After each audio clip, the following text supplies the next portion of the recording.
রবিবার ২৭তম কার্গিল বিজয় দিবস উপলক্ষে উত্তর দিনাজপুরের করণদিঘি টুঙ্গিদিঘিতে অনুষ্ঠিত হল তিরঙ্গা যাত্রা। করণদিঘি অখিল ভারতীয় বিদ্যার্থী পরিষদের উদ্যোগে আয়োজিত এই কর্মসূচিতে অংশ নেন বহু ছাত্র, যুবক ও সাধারণ মানুষ। ২৭তম কার্গিল বিজয় দিবস উপলক্ষে উত্তর দিনাজপুর জেলার করণদিঘি ব্লকের টুঙ্গিদিঘিতে অখিল ভারতীয় বিদ্যার্থী পরিষদের উদ্যোগে আয়োজিত হল তিরঙ্গা যাত্রা। এই দিন তিরঙ্গা যাত্রা টুঙ্গিদিঘির দুর্গা মন্দির থেকে শুরু হয়। তিরঙ্গা যাত্রা টুঙ্গিদিঘির বিভিন্ন গুরুত্বপূর্ণ রাস্তা পরিক্রমা করে। হাতে জাতীয় পতাকা নিয়ে দেশপ্রেমের বার্তা ছড়িয়ে দেন অংশগ্রহণকারীরা। তিরঙ্গা যাত্রা শেষ করে টুঙ্গিদিঘি বাসস্ট্যান্ডে স্ট্রেট কর্নার করা হয়।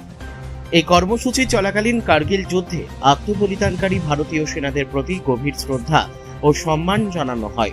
শেষ পর্যন্ত শহীদ বীর সেনানীদের স্মরণে প্রদীপ জ্বালিয়ে ফুল দিয়ে শ্রদ্ধাঞ্জলি নিবেদনের মধ্য দিয়ে তিরঙ্গা যাত্রার সমাপ্তি হয়। আয়োজকদের বক্তব্য, নতুন প্রজন্মের মধ্যে দেশপ্রেম, জাতীয় ঐক্য এবং বীর সেনাবাহিনীদের আত্মত্যাগের ইতিহাস তুলে ধরতেই এই তিরঙ্গা যাত্রার আয়োজন করা হয়েছিল।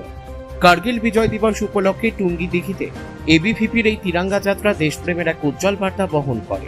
২৭তম কার্গিল বিজয় দিবস উপলক্ষে তা পালন করার জন্য অখিল ভারতীয় বিদ্যার্থী পরিষদের উদ্যোগে একটি র্যালির আয়োজন করা হয়। তিরঙ্গা র্যালি টুঙ্গিদিঘি দুর্গা মন্দির প্রাঙ্গণ থেকে শুরু হয় এবং টুঙ্গিদিঘির বিভিন্ন এলাকা ঘুরে এখানে আমরা শ্রদ্ধাঞ্জলির মাধ্যমে এই কার্যক্রম আমরা সমাপ্ত করি। শুভজিৎ দাস, অখিল ভারতীয় বিদ্যার্থী পরিষদ, উত্তর দিনাজপুর জেলা সংযোজক।